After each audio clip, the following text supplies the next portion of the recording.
లక్ష్మి, నా పెన్షన్ పెరిగింది. అవునయ్యో, నాకు పెరిగింది. జగన్ మనవడు ఉన్నాడు, మనకెందుకు బెంగ? పెన్షన్ కానుక 3000 రూపాయలకు పెంపు. అవ్వాతాతల మోముల్లో చిరునవ్వుల సంబరం.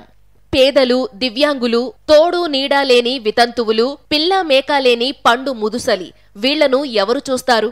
చూసినా ఒకరోజు 2 రోజులు చూస్తారు. జీవితమంతా మరణించే వరకు చూసేది ఎవరు? ప్రతి నెల నోటికి ముద్దను అందించేది ఎవరు? 10 రూపాయలు పుట్టని రోజులివి. రోజూ ఎవర్ని చేయి చాచుతారు?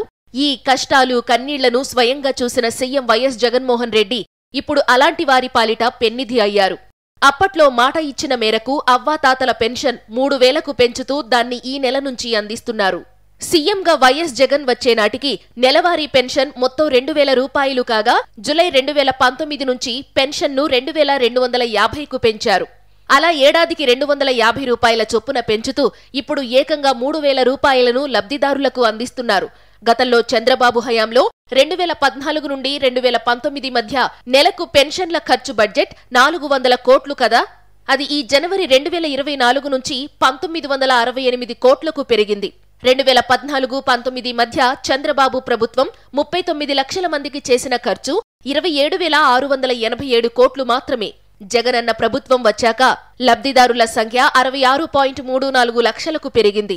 అంతేకాకుండా గత 55 నెలల్లో జగనన్న ప్రభుత్వం పెన్షన్లపై చేసిన ఖర్చు 83,526 కోట్లు.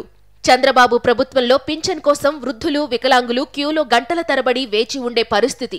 ఈ ప్రభుత్వం రాష్ట్ర వ్యాప్తంగా 2.6 లక్షల గ్రామ, వార్డు వాలంటీర్ల ద్వారా ఠంచనుగా ప్రతి నెల 1వ తేదీన పొద్దున్న లబ్ధిదారుల గడప వద్దనే పెన్షన్లు అందిస్తున్నారు. చంద్రబాబు పాలనలో పింఛన్ల మంజూరులో లంచాలు, వివక్ష, వీలైనంత మందికి లబ్ధి ఎలా ఎగ్గొట్టాలా అన్న కుతంత్రాలు ఉండేవి. గ్రామానికి ఇంతమందికే లబ్ధి అనే కోతలు చేసేవారు.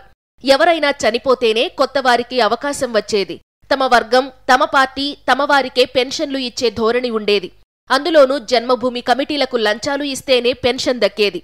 జగనన్న పాలన వచ్చాక పెన్షన్ల కోసం మధ్య దళారీలు, పైరవీకారుల చుట్టూ తిరగాల్సిన అవసరం లేదు. ఎవరికీ లంచాలు ఇవ్వాల్సిన అవసరం లేదు.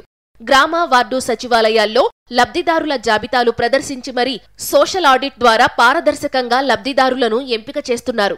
సంక్షేమమంటే ఏమిటో చేసి చూపిన పాలన ఇది.